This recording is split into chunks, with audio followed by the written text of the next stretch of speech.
Мүмкүн кандайдыр деңгээлде Сыймык Абдимаматовдо артыкчылык болгондур. Бирок эгерде калыстар бир добуштан тең чыкты деп чечкен болсо, албетте алар кесипкөй, профессионал, алардын чечимине кандайдыр бир комментарий берүү бул өзү туура эмес. А биз болсо кийинки жупка сапар алалы.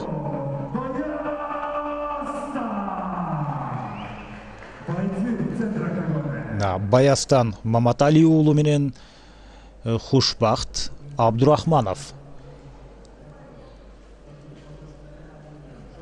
Хушбахт Абдурахманов көк бурчтан чыкты. Ал Кант шаарынан келген мушкер. Булар эми 61 кг салмак чембирдигинде беттешет. Ал эми кызыл бурчтан чыккан, мына кызыл мээлейчен. Ал болсо Баястан Маматали уулу. Ал Ош шаарынан келген мушкер. Экөөнүн боюнун узундугу бирдей, 1,73 метр. Ринат Саякбаевдин шакирти Хушбахт Абдурахманов мына көк бурчта таймаш өткөрүп аткан Ринат Саякбаев. Ал албетте мына бүгүн дал ушул ВЕФ 73 Selection 22 турниринде титулдук таймашты өткөрөт, борбордук беттеште, супер таймашта. Ошол Ринат Саякбаевдин шакирти бул Хушбахт Абдурахманов азыр алдагы октагонго чыкты. Ал мына көк кийимчен далысы менен жерде жатат. Ал эми атандашы Баястан Маматали уулу. Ал болсо Азамат Султанбаевдин шакирти, ушу саньда боюнча спорттун чеберлигине талапкер. Ушу саньда боюнча Кыргыз Республикасынын чемпиону. Ошондой эле 23 жашта бул мушкер. Азыр чындап күчкө толуп турган учуру деп айтсак болот. Хушбахт Абдурахманов мына жерде жаткан, ал Спартак клубунда машыгып келет. Ушул Ринат Саякбаевдин шакирти болуп. Андан сырткары азырынча анда так кайсыл бир спорттун түрүнүн өкүлү экени боюнча маалымат жок. Азыр беттештин жүрүшүндө аны байкаганга аракет кылабыз. Лоу-киктер өтө жакшы. Хушбахт ал лоу-киктерин өтө сапаттуу ишке ашырып аткан. Хай-кик ал мезгилде Баястан Маматали уулунан. Буга чейин жалаң ушул партердеги беттештерди көрүп аткан болсок, азыр эми бул эки мушкер тең кадимкидей туруп беттешкенден баш тартпаган файтерлер экенин далиледи. Азыр лоу-кик, фронт-кик сыяктуу тизеси менен ушул жерден буту менен чабуулга чыгып бара жаткан учурда кирип келди дагы.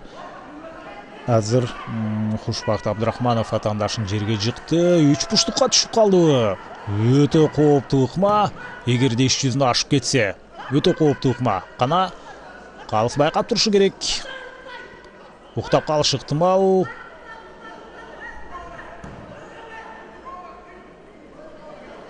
Абалды толугу менен байкап турат. Болду, койорсуң. Жок, таң калыштуу. Мен дагы эмнегедир уктап калды окшойт деп ойлоп кеттим эле. Ал эми Хушбахт Абдурахманов жок, эчтеке болгон жок дейт. Баары жайында. Андай болсо, дал ошол позициядан кайрадан беттеш уланат. Калыстын токтоткону туура, себеби бул жерде баары бир ден соолук баарынан өйдө турат.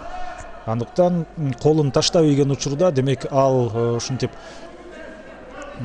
денесин колун таштап ийген учурда ал демек уктап калды окшойт деп токтотту эле. А иш жүзүндө андай эмес болуп чыкты.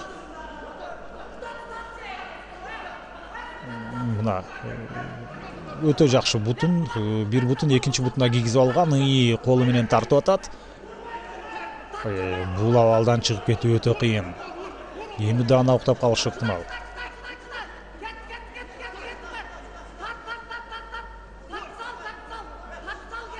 Таң калыштуу. Канча аракет кылганына карабастан бул абалдан ушунун ыкмасын колдоно алган жокку дейм. Жок, эч ак эле уктамак эгерде туура колдонсо. Жок, чыгып кетет. Азамат мынасага Хушбахт Абдурахманов ушундай татаал абалдан ошентип кутулуп чыгып келди. баа бериш керек мындай мушкерлерге. Бул ыкманы колдонгон мушкерге дагы Баястан ошол учурда андан кутулуп чыгып кеткен Кушбакыт Абдрахмановго дагы баа бериш керек. Азаматтар булар бир эле учурда ушундай мыкты беттешпестен, андан сырткары булардын дымагынын күчтүүлүгүн мына байкап көрсө болот. Ушундай багынып бербестен, макул деп жеңилип берип койбостон, аягына чейин чыдап, мына ушундай 3 бурчтуктан чыгып кетти. Мындай ыкмадан чыккан абалдарды көрүү өтө кыйын. Мүмкүн бул жерде ал ыкманы таза так аткара албай койгондор. Бирок ошол учурда андан чыгып кеткенге ушунчалык аракет кылган, анын дымагы таң калтырды. Жана бет талаштыра сокку, ал таамай тийбей калды. Азыркысы бир аз тийди, бирок сокку дээрлик жетпей калып атат. Пассивдүү болуп ушинтип эле турган болсо кайрадан тургузуп коет. Азыр Кушбакыт Абдрахмановду эмнегедир Баястан Кушбактын үстүнө жатканга көп басым жасаган жок.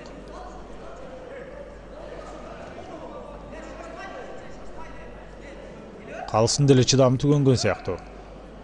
Орунан тургузуп эле койбойбу? Бирок мына эми капталдап келди. Жана раунд, биринчи раунд аягына чыкты. Өтө бат өтүп атат. Болгону 5 мүнөт негизинен. Болгон эмес, негизинен ар бир раунд 5 мүнөт. Бирок көз ачымганча ал соңуна чыгып калып атат. Экинчи раунд башталмакчы. Кушбакыт Абдрахманов менен Баястан Маматали уулунун ортосунда. Эсиңиздерге салып коелу, көк мээлейчен бул Кушбакыт Абдрахманов, Кант шаарынан. Ал эми Баястан Маматали уулу мына кызыл мээлейчен ал Ош шаарынан. Ушу сандап боюнча Кыргыз Республикасынын чемпиону. Кушбакыт бул Ринат Саякбаевдин шакирти, Баястан болсо Азамат Султанбаевдин шакирти. Биринчи раундда өтө кыйын абалдан Кушбакыт кутулуп кеткен. Азыр болсо бир кросс сокку эле. Ушул сокку кадимкиде өзүнүн максатына жеткендей болду, бирок бир аз ылдыйкы жаак эмес, ал моюнга тийип калган сыяктуу. Соккудан кулабай, ал түртүлүп кеткенден кулап кетти дагы. Жерде калган болсо ошол замат азыр Баястан атаандашын кайрадан жерге жыкты. Партерде көбүрөөк убакыт өтчүдөй болуп атат бул ирет дагы. Бирок биринчи раундда көбүнчөсү булар туруп беттешти өткөргөн эле. 5 раунд, 5 мүнөт, 5 мүнөттөн 3 раунд өткөргөнгө канчалаган күч сарпталат. Айрыкча булар биринчисинде партерде эмес, туруп убакыт өткөргөндүктөн азырынча булар эч кандай физикалык жактан бир кыйын абалга кабыла элек. Канча биз азыр ошондо 5-чи беттешти сиздерге сунуштап атабыз. Алардын эч кимисинин түрүнө мен чарчаган абалды байкаган жокмун. Бет талаштыра бир сокку. Чабуулдар биринин артынан экинчиси ишке аша баштады. Баястан Маматали уулунун аткаруусунда. Мына колу менен ушундай бир колун басып, буту менен бир колун басып туруп, андан кийин колу менен чабуулга чыгам деген. Сокку узатканга толук мүмкүнчүлүк болбой атат. Сокку узатарда мына кыймылдап ийип атат Кушбакыт Абдрахманов. Мына ушул билинбеген менен ар бир кыймыл аракеттин өзүнүн таасири бар, өзүнүн жыйынтыгы бар.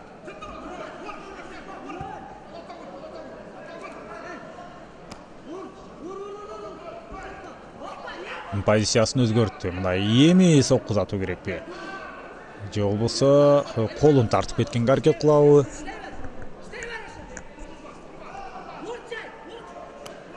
Сокку узатуу керек, бирок Каракуш мээге эреже уруксат бербейт.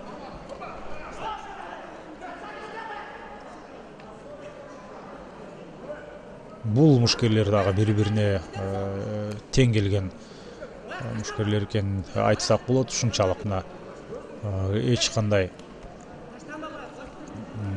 бири-бирине артыкчылык бербей жатат. Карасаңыздар, колду артка алып туруп ошентип жатып алган. Бул эң туура ыкмалардын бири. Атаандаш туруп турган учурда дал ошентип жатуу керек. Мына кайсыл тарабынан келсе буту менен ошол жакка. Эми калыс тургузуп койбойбу? Мүмкүнчүлүк берип атат. Мына буттан тартып туруп бир соккузатканга аракет кылды. Каптал жагынан кирип келип атат. Жана мындайда ойлош керек. Ушул аралаш мушташ өнөрү жаңы өнүгүп баштаган учурда ушундай жерде жатып буту менен бет талаштыра соккузатып да атаандаштарын утуп кеткен учурлар болгон. Бирок азыр андай катачылыкты оңой менен мушкерлер кетирбейт. Азыр дагы бир мына сокку менен кирип барды. Жана буту менен үч бурчтук ыкмасын колдонгонго аракет кылып атат. Мына сокку. Азыр Баястан Маматали уулу ушул жерден таамай соккуну ишке ашыргандай болду. Жакта кимди карап атат? Бирөө соккузатпайсыңбы деп аткандай.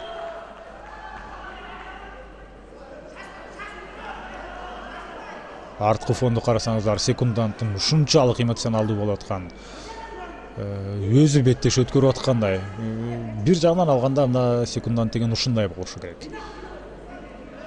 Сен өзүң жалгыз экениңди сезбей, мындай учурда ойлонгонго да убакыт жок болуп калат. Андыктан секунданттын айтып турган сөздөрү кадимкидей өзүнүн таасирин берет.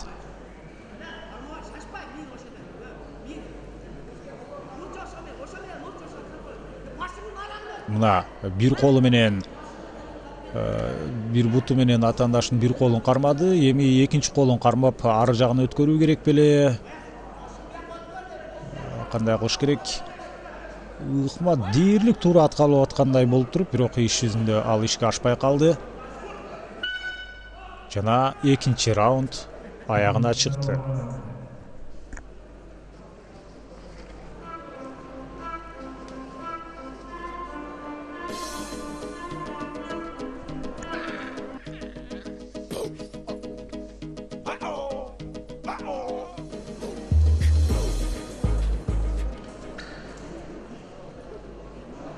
Эми болсо үчүнчү бөлүктө баштайбыз. Бул үчүнчү жана жыйынтыктоочу раунд болуп эсептелет.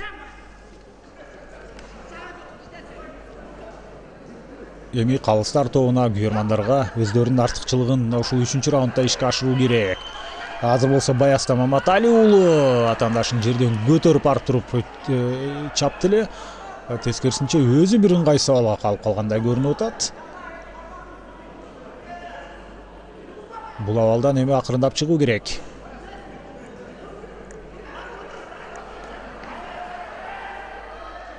Азыр болсо кайрадан Баястан Маматали уулу мына экинчи ирет жерге чапты.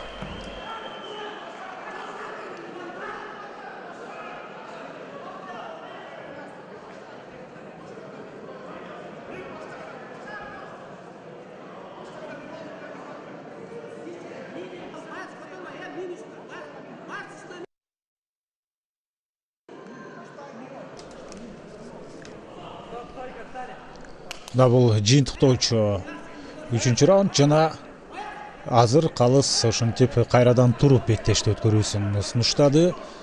Бул туура чечим. Ушундай туруп эми дал ушул абалдан бири-бирине артыкчылык көрсөтүүнү ишке ашыруу керек болот. Иш талаштыра бир сокку жана азыр болсо кайрадан Баястан Маматали уулу атаандаштын үстүндө. Ал кызыл мээлейчен бир айланып туруп азыр ыңгайлуу позицияга өткөнгө аракет кылып атат. Бул толугу менен ушул машыгууларда колдонулуп келген ыкмалардан деп айтсак болот. Ушунчалык ишенимдүү кыймыл аракеттерди алар жаратууда. Бирок активдүүлүк керек. Мына ушул атаандашты жерге чыккандан кийин эгерде активдүүлүк болбосо кайрадан эле тургузуп коюшу толук ыктымал. Калыстын эмне кылган атат? Эмнегедир кайсыл бир аракетти көргөн атабы же жөн гана ушул жерден бир нерсени күтүп атабы? активдүүлүк керек. Мына бет талаштыра бир сокку, мына эми чабуулга чыга баштады. Анткени бул жерде Хушбакт Абдрахманов колу менен, сол колу менен атаандаштын колун тосса, анда жерге кулап жыгылат. Же болбосо ошол жерде жөлүнө турган бир нерсе керек. Кандайдыр бир деңгээлде Баястан Маматали уулунда артыкчылык бар деп айтса болот. Бирок ачык көз көрүнөп эмес. Ошондуктан азырынча так бир нерсени кесе айтуу кыйын. Бет талаштыра, эң башкысы кара куш мээге соккузатпай, чабуулга чыкса толугу менен болот. Мына сокку кара куш мээге тийген жокпу? Бир тоголонуп, азыр абалды өзгөртүп алды. Бут талаштыра, чабуул орун алып атат. Ошол менен эми бул жерде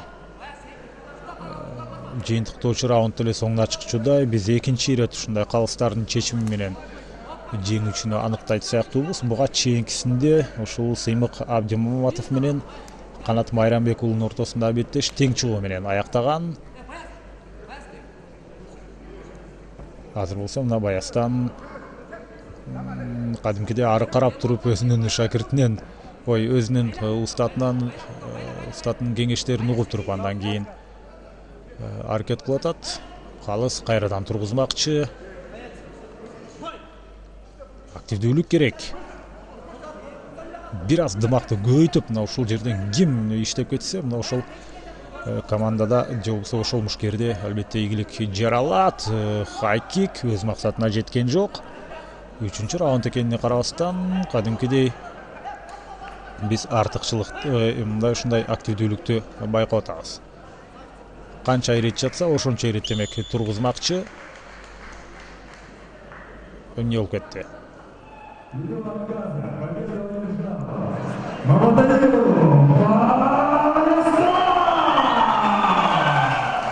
Маматали уулу Баястан ошентип бул беттештин жеңүүчүсү. Антипакт Абдрахманов кайра жерге жатып алып, ошентип активдүүлүк көрсөтпөй